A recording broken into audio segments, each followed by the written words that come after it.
In the marbled corridors of ancient Alexandria, where scholars debated virtue and mathematicians sketched out the curve of the earth, a young royal girl was learning a much darker lesson. That power didn't come from knowledge or goodness but from enduring the unendurable. This isn't a story of intellectual triumph or ancient grandeur, it's the story of how one woman's private agony became public policy, how personal trauma was codified into tradition, and how the most powerful dynasty of the ancient world paved its own path to ruin through the normalization of incest. Her name was Arsinoë II, and she didn't just cross taboos, she codified them. She turned trauma into political doctrine. And that decision would poison the Ptolemy bloodline for generations. This is not a tale of a visionary leader or a tragic heroine. This is a deeply unsettling story about how history is sometimes shaped not by noble ambition, but by deeply damaged individuals whose unresolved suffering becomes the foundation of dynasties. Arsinoë II was born into a brutal world. A world where daughters were bargaining chips and family ties meant very little. When compared to the allure of power, she would take that brokenness and turn it into a weapon, one that ultimately shattered the very things she thought she was preserving. Her life plays out like a blood-soaked Greek tragedy. The victim becomes the perpetrator, and survival means accepting and even embracing the horrors that once hurt you. But what makes Arsinoë's legacy especially chilling isn't just the cruelty or corruption, it's the calculated, almost surgical way she transformed taboos like incest, murder, and manipulation into accepted, even expected behavior at court. She didn't act out of rage or impulse. She built a system, she built a template that rulers after her followed, each one more grotesque than the last. The Ptolemaic dynasty, which began with one of Alexander the Great's most brilliant generals, would eventually end with Cleopatra Ieth, a woman whose name evokes both beauty and ruin. But the seed of that ruin, it was planted centuries before by a queen who believed there was no line too sacred to cross if it meant holding on to power. This is Arsinoë, the second story, and it doesn't begin with a crown, it begins with a childhood that should have destroyed her. To understand Arsinoë II, we have to understand the world she was born into. The year was around 316 BCE. The Mediterranean world was in absolute chaos. Alexander the Great had died, and his sprawling empire was being carved up like a roast by his former generals, now known as the diadochi or successors. These men fought endless wars for legitimacy, land, and glory. One of those men was Ptolemy I Soter. He took Egypt for himself and declared Alexandria his capital, and so began a dynasty that blended Greek and Egyptian culture, but only on the surface. The court at Alexandria was a strange hybrid. You had Macedonian military customs merging with Egyptian divine kingship. You had scrolls of Plato next to statues of Ra. You had Greek gods standing alongside hieroglyph-covered temples. But for all its cultural sophistication, the Ptolemy court was a blood-soaked machine of manipulation and violence. The Ptolemies were conquerors, plain and simple, and they stayed in power not through love or legitimacy but through sheer force and clever politics. One of their most effective and ultimately most destructive political tools, the Egyptian tradition of royal incest. In this environment, royal women weren't daughters, sisters, or wives, they were chess pieces. A princess could be a diplomatic gift, a bargaining chip, or a locked away asset to prevent her bloodline from being used by rivals. A royal daughter's greatest value was her lineage. Because in a world where power was inherited, whoever had access to royal blood could claim the throne. And this created something grotesque. Fathers who viewed their daughters as both potential weapons and potential threats in this twisted reality. Protecting a daughter might mean marrying her off to an elderly general, or marrying her yourself. Arsinoë was born right into the heart of this madness. Her father was Ptolemy I and her mother was Bones, one of his wives. From her earliest days she lived in the shadow of court brutality. Executions, poisoned goblets, assassinations disguised as accidents. But what affected her most weren't the public cruelties. It was the private ones. Ancient sources speak in whispers and vague euphemisms about Ptolemy's fondness for his daughters. They don't say it outright. These things rarely were said openly. But the implications are hard to ignore. Later historians like Plutarch and Strabo hint at something darker, something unspeakable, something even barbarians would not condone. Modern scholars piecing together fragments from scattered texts and patterns of behavior believe Arsinoë may have been sexually abused by her father. There's no confession, no letter, but the signs are all their signs that show up not just in her early trauma but in the policies she would later impose on an empire. At the age of just 15, Arsinoë was married off to Lysimachus, one of her father's generals, a man old enough to be her grandfather. Far from a rescue, this marriage became another prison. Lysimachus was cruel, paranoid, and prone to fits of rage. Arsinoë was traded from one monster to another, the father who exploited her and the husband who saw her only as a vessel for future heirs. But it was in Lysimachus' court that she learned her most important lesson, the one that would define her rule. Morality that was for the powerless. The powerful didn't need it, and they rarely had it. She watched her husband execute his own son on a whim based only on suspicion. She saw how easily rumors could kill, and slowly, step by step, she began to learn the rules of survival. It didn't happen all at once. The change was gradual. She didn't wake up one day as a tyrant. It was piece by piece, compromise by compromise. Every time she chose survival over conscience, she gave up a little more of her soul. By the time she was 20, Arsinoë had mastered the dark arts of palace intrigue. She had her own informants. She brokered secret deals, and most importantly, she had learned how to keep her real thoughts hidden beneath a perfectly controlled mask. She had 3 sons with Lyssa, and for a while it looked like she might actually have some semblance of peace. But this was the age of the diadochi. Peace didn't last long. Lysimachus died in battle in 281 BCE, leaving Arsinoë a widow with children, and in that world that made her dangerous. She had royal blood and royal sons. She was a walking threat, so she made her next move one that still shocks historians. She sent her sons to her half-brother Ptolemy Caronis, who had seized the Macedonian throne. Then unthinkably she married him.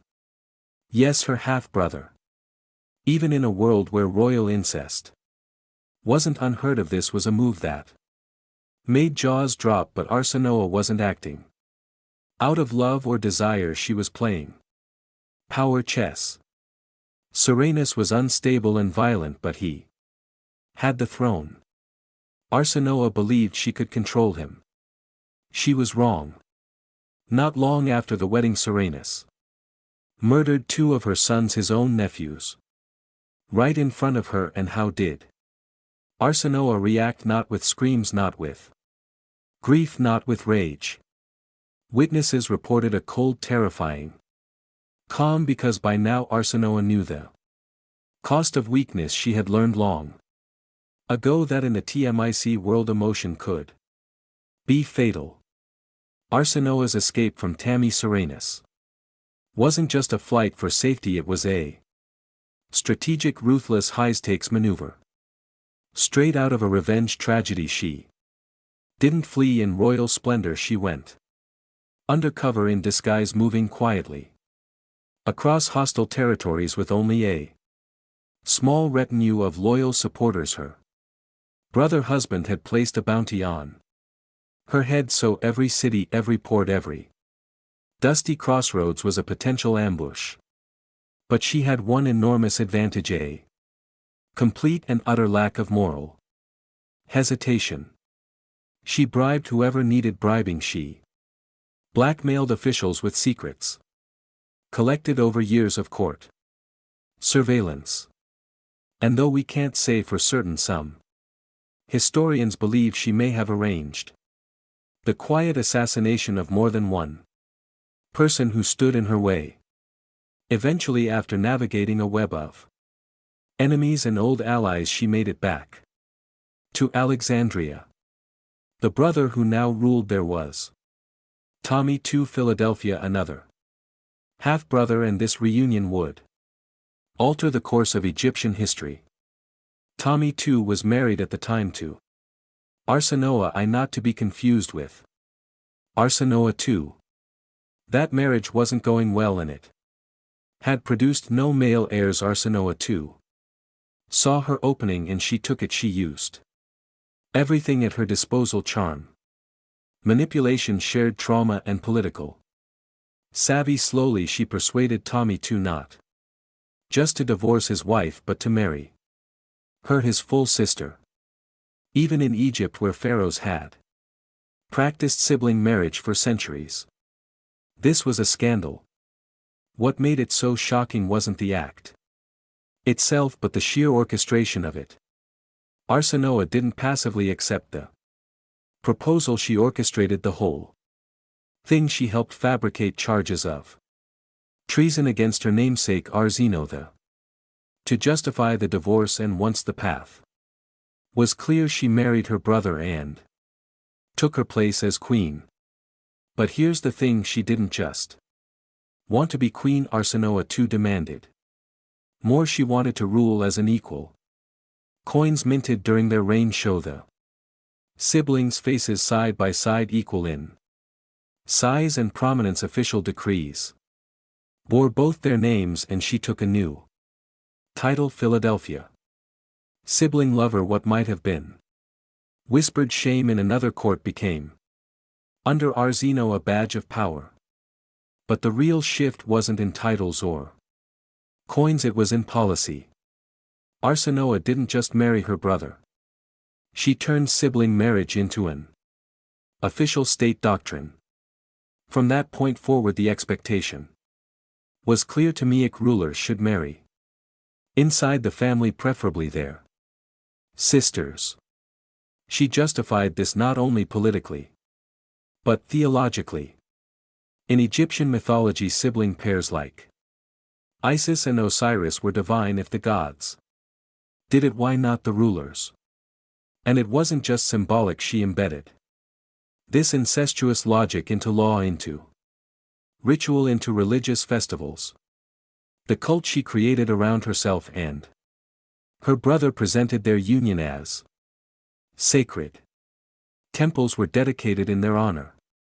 Priests were instructed to praise the sibling gods in prayers and ceremonies. Poems and hymns glorifying their marriage were commissioned and recited. In the streets, it was a master stroke of propaganda. Arsinoë had taken a deeply disturbing personal trauma, abuse, incest, betrayal, and turned it into a cornerstone of imperial ideology. In the short term, it worked. Egypt was Stable. The power of the Ptolemy dynasty was consolidated. Rivals were eliminated. Legitimacy was unshakable, and Alexandria entered a golden era. Trade routes expanded. The Library of Alexandria flourished. Scholars and astronomers gathered from across the world. There was an explosion of learning, of wealth, of culture. But beneath the surface something was rotting. Sibling marriage might have kept power centralized, but it came at a biological and psychological cost.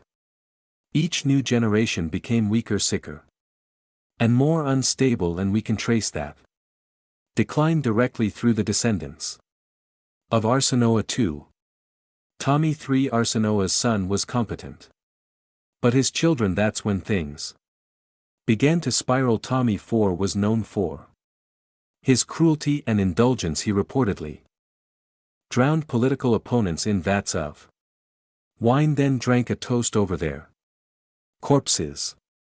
Ptolemy VII, nicknamed Fisk Khan, meaning fatty, was so grotesquely obese he could barely walk. He was paranoid, violent, and known for ordering mass executions during dinner parties, and it didn't stop there. Each new Ptolemy seemed more broken than the last. Some murdered their mothers, others wed their nieces or sisters and then murdered them too. Cleopatra too had to wage civil war against her own brother husband to protect her daughter. Cleopatra III was executed by her own son, who reportedly invited her to dinner, had her strangled during dessert, and finished his wine without a blink. What we see in both records and genetic analysis is a dynasty crumbling under the weight of its own bloodline. Modern researchers have found evidence of hemophilia, clubfoot, severe scoliosis, and other congenital disorders in Ptolemaic mummies. The once proud line of Greek conquerors had become a genetic nightmare. Even Cleopatra VII, yes, the famous one, was likely affected. The idealized images we have of her today are far removed from what ancient coins suggest. Her portraits show a woman with exaggerated features, possibly a result of generations of inbreeding. But the damage wasn't just physical, the psychological toll was equally devastating. Children in the royal household grew up knowing their siblings might one day become their spouses or their assassins. Trust didn't exist, loyalty was a trap. Survival meant outmaneuvering your own blood. This paranoia became a way of life, and it spread through the court like a virus. Courtiers followed their ruler's example. The incest, the betrayals, the murders, it all became normalized. Abuse wasn't hidden, it was part of the game. And as that culture took root, the entire administrative structure of Egypt began to rot. Governors emulated the royal family. Priests offered blessings they didn't believe in. Theological justifications for incest were recited like party lines. Everyone was complicit and no one believed any of it. Even religion wasn't safe. The Egyptian priesthood, which had survived for millennia, was hollowed out by its forced alliance with the ruling family. Traditional gods were now props in a grotesque family drama. The spiritual backbone of Egyptian culture was replaced by state-sponsored incest cults, orchestrated by a queen who had learned to use trauma as a tool of governance. The longer Arsinoë's policies endured, the more brittle the system became. Egypt looked powerful from the outside, but inside it was crumbling. And by the time Rome came knocking, the Ptolemies were too broken to resist. Cleopatra I, the last ruler of the Ptolemaic dynasty, has gone down in history as a cunning, charismatic queen. But in reality, her legendary alliances with Julius Caesar and Mark Antony weren't displays of strategic brilliance. They were desperate lifelines. She was the final thread in a tapestry woven with centuries of decay, dysfunction and incest. By the time she came to power, the Ptolemy dynasty had long since rotted from within. The once great empire built on conquest, knowledge and economic might was now a crumbling husk held together by blood-soaked tradition, and at the center of that long decline stood Arsinoë II, the queen who turned personal trauma into public doctrine. When Arsinoë died in 270 BCE, she didn't vanish into obscurity. Quite the opposite, she was deified. Temples were built in her honor, hymns were sung to her name, statues were raised depicting her not just as a queen, but as a goddess ideal, eternal, untouchable. And yet beneath the marble and gold, cracks were already forming. Graffiti found in Alexandria from her era tells a different story, a raw, unfiltered reaction from everyday citizens. Some of the scribbled verses mock the sibling marriage, others question whether the gods truly approved of such unions. These weren't noble tributes, they were barbed critiques scratched into temple walls and alleyways. Even at the height of her power, people knew something was wrong. Her immediate successor Ptolemy III tried to maintain her system, but the foundation had been corrupted. Each generation after struggled to uphold a political and religious model that was fundamentally unsustainable.